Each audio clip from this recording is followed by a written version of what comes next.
Strategic investment from Galaxy Digital and backing from Korea's leading IP companies. Rebill wins New York Supreme Court appeal, upholding $10 million summary judgment against Kugbo.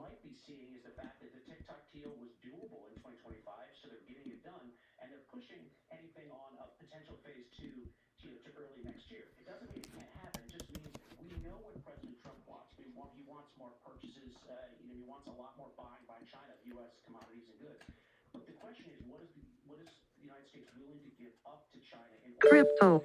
Common Sharp's technology partner to strengthen Solana ecosystem growth through institutional treasury solutions.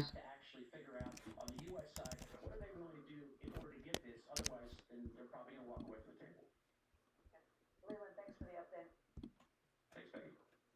It is just 7 a.m. right now on the East Coast. You're watching Squawk Box on CNBC. I'm Andrew Ross along with Betty McCoy today. On today's top stories, President Trump expected to meet with top four congressional leaders at the White House today as the government preparing now for a potential shutdown that would begin on Wednesday. In an interview with NBC News, Trump warning of potential widespread federal layoffs if there's a shutdown, with some being permanent. Meantime, Eric Adams dropping out of the race for New York City's mayor.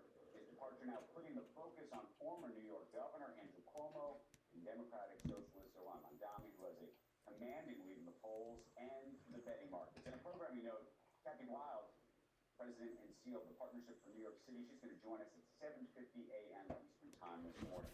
Check out the oil prices this morning. Reuters saying that OPEC Plus will likely greenlight another oil production increase of at least 137,000 barrels per day at its meeting early next week. Take a look at futures right now. We've got some green on the screen, about 214 points higher on the Dow. S&P 500 about 37 points, and Nasdaq up about 159 points. I want to get straight over to Frank Collins. He's got a look at this morning's pre-market movers. Frank, what's on tap? Hey, good morning. We're starting with shares of Alibaba. You can see right here they're moving higher, about 3.33% right now after Morgan Stanley raised its price target on this stock from 165 up to 200. You see the stock's trading at about 177 right now. That implies a 16% upside from Friday's close. Analysts also raising cloud growth estimates to 32% for 2026 and 40% for 2027. That comes amid increased capex, model upgrades, and accelerated international expansion for the Chinese tech giant. Take a look here at the chart. You can see shares are up more than 100% year to date. All right, moving on. Looking at GSK, those shares right now, you see they're moving higher, also up about 3%. After announcing CEO Emma Walmsley will step down in December and be replaced by the company's chief commercial officer. Walmsley's led the British drug maker for over 8 years. Her contract was set to end next September. Look here, though, shares only up about 20% or so since he took over as CEO, just under 20% right now. But again, shares of GSK, they're up more than 3%. Right now, we're going to stick with Big Pharma. Novo Nordisk shares, you can see they're moving to the downside just about 3% as well. There seems to be a theme. This is after Morgan Stanley downgraded the stock to underweight from equal weight. They also lowered the price target from 59 down to 47 and implied 15% downside from Friday's close. You can see this stock's trading at about 53.88 right now. Analysts are very concerned about slower U.S. GLP-1 prescription growth and a lot of competitive pressure.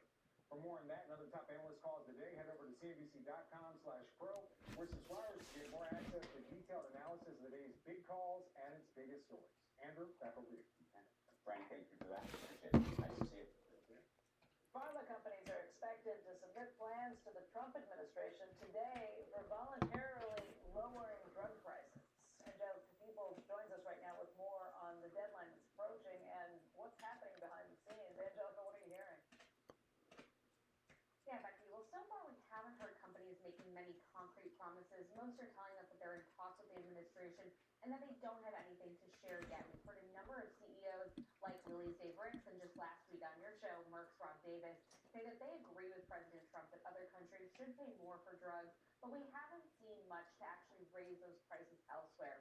Now, Lilly and Bristol Myers Squibb are those are some of the companies making a few tweaks, but nothing groundbreaking, and that's in part because you can't just jack up the prices in places like Europe on a whim. They have controls in place there. We have seen more moves around Trump's call to bring drugs directly to patients at lower prices. So Bristol last week making its psoriasis drug Sotyktu available at more than 80% below the list price. And this morning, the industry's main lobbying group saying that it'll create a new DTC website that'll aggregate medicines from its member companies at those lower prices. And we'll see if that's enough, right? this administration is very focused on most favored nations, and just last week, HHS sent a proposed drug pricing pilot program to the White House for review, and we're hearing that there could be more in the works, so much more to come, Becky. But again, this is the drug companies trying to look at ways to say it's not us, it's the middleman. That's where you have to do it, and that's why they would set up a DTC, a direct-to-consumer website. That is certainly one way to do it, and say that if we just go directly to the consumer, for example, with that Bristol drug, we can cut the price by 80% and here's the consumer. But again, the question is, how many people are really going to pay for that? So if you do the math on that drug, for example, it's still $16,000 a year out of pocket. And again, companies will say, well, this is where insurance needs to be fixed, right? This should be a drug that's covered, you don't have any co-pays, and this is what's wrong with the system. So it's certainly one way to say that we have an answer without the companies themselves necessarily actually lowering the amount of money that they're taking in. Angelica, thank you. Okay, coming up, what is next for the economy and the markets? Will a potential government shutdown stop the data train? But starting with Friday's employment report, we're going to get into that and much more with Carlisle, head of global research, Jason Thomas. That's next. Do not go anywhere. Squawk Box. Coming right back.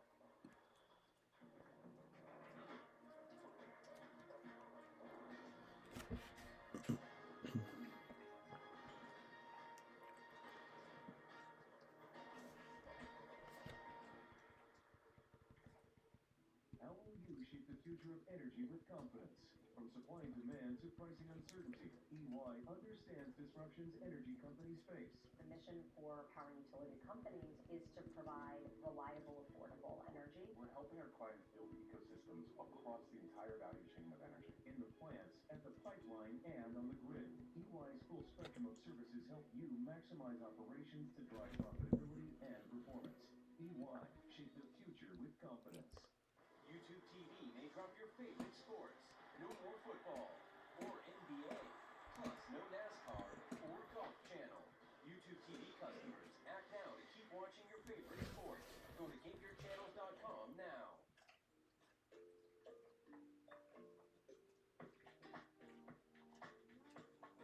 Creativity is one of those things that you have to be true to who you are. So at Stellantis, for Super Bowl, we do something called a jump ball. And jump ball basically means that any agency that wants to pitch or has approached us or we approach them has an opportunity to give their best creative idea. From there, we decide, okay, not only what's the best idea, but what is the story that we're trying to tell? And so one thing I always try to keep in mind is, if I'm a reporter and I see a body of creators, what do I want the reporter to say? And if it's business as usual and it's something that really doesn't resonate, then the idea isn't good enough. But then also having a perspective of what's the outcome that I'm expecting.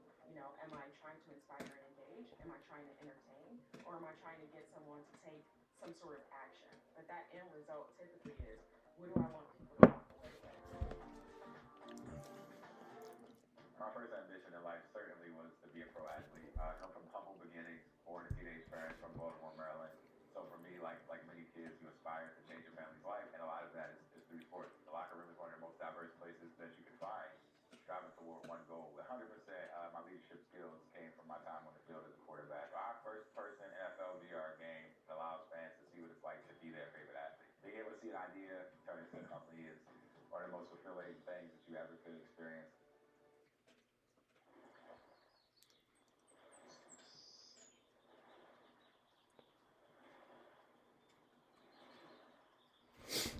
Good volume. Shit.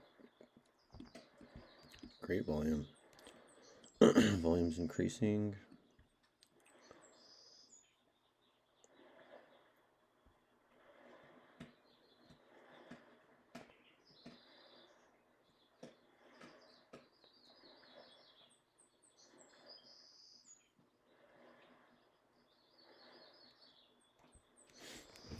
About 10 times the relative volume. The float is 3 million.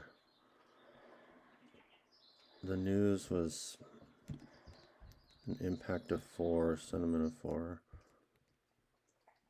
Welcome back to Squawk Box. For a look at the economy following last week's PCE report. To join us right now is Carlisle, head of global research, Jason Thomas. Good morning to you, sir. We'll see what the candle closes at, but okay, so it closed. Well, I think when you look at the PCE report, I think the first got to hold right here. has not hit its inflation target. That was the last low. There are about 3 million children who are enrolled in elementary school in the United States who've been born since the Fed last hit its inflation target. Just to put that in Okay, so perspective. you're in the indictment camp of the Federal Well, Reserve. no, I just, I think that the length of time is something that we should appreciate. Secondly, very often you hear people say 3%, 2%, what's the difference? But I think we should appreciate that this excess inflation we're observing today is coming on top of what has already been a 20% increase in the consumer price level. So, I think there's a callousness to trivialize excess inflation at this point, again, given how much of the prices. You say why do you say it's been trivialized? Well, I think that there's, of course, push for rate cuts. Right. And it's, what is measurement errors. Or, again, if it rounds to less than 3%, just 2.9% for PCE, it's very often you'll hear people say, oh, it's 2 and change, to sort of imply that we're really much closer to the 2% target than we are. And of course, we spend so much time talking about tariffs. Tariffs only cover, slightly less than 20% of the categories in the PCE index. Oh, so what do you think is driving all this? So you don't think you're saying tariffs are not the problem? No, I don't think that's reflected in the data. For example, services unaffected by tariffs continue to increase at a 3.5% annualized rate. That's about 125 basis points from where it was prior to the pandemic. You have the super core, of course, the Fed supposedly focuses on very closely. That's still at 3.3%. Most recently, it was the highest since February. So are you suggesting they should be raising rates? Is that what you're trying No, to do? not at all. But I think that this asymmetry, that the next move in rates is down, and the speed with which rate cuts will come. This seems a little aggressive given where we are in the broader inflation. Impressive to have one cut is all we've seen at this point, though, and Sure. now so that this is like a risk move to make sure that we're not missing it. So your expectation is maybe they ratchet things down from here. I think that they should take some time and digest this. I think also, in many ways, you have two big policy shifts. Of course, tariffs, but then also border enforcement, broader immigration. In both cases, you have what is equivalent to a supply shock, negative supply shock. To the extent that you're actually cutting rates, you're accommodating that, perhaps making it easier to raise prices, perhaps having upward pressure on wages. So I think again, allowing the economy to absorb this new reality, find a new equilibrium, is probably the path that would be more consistent with the price stability goal of the Fed. So at this point in the ballgame, not what you think should happen, what do you think will happen over what's called the next 12 months? Well, I think that the idea that the Fed should be cutting aggressively in the face of what is the largest concentrated CapEx boom in at least 25 years, strikes me as This one's weird. Right. So And I should say that's coming from Is that news shitty? that typically likes low interest rates. Right. So what do the folks at the firm say about it? Well, no, I think Don't know.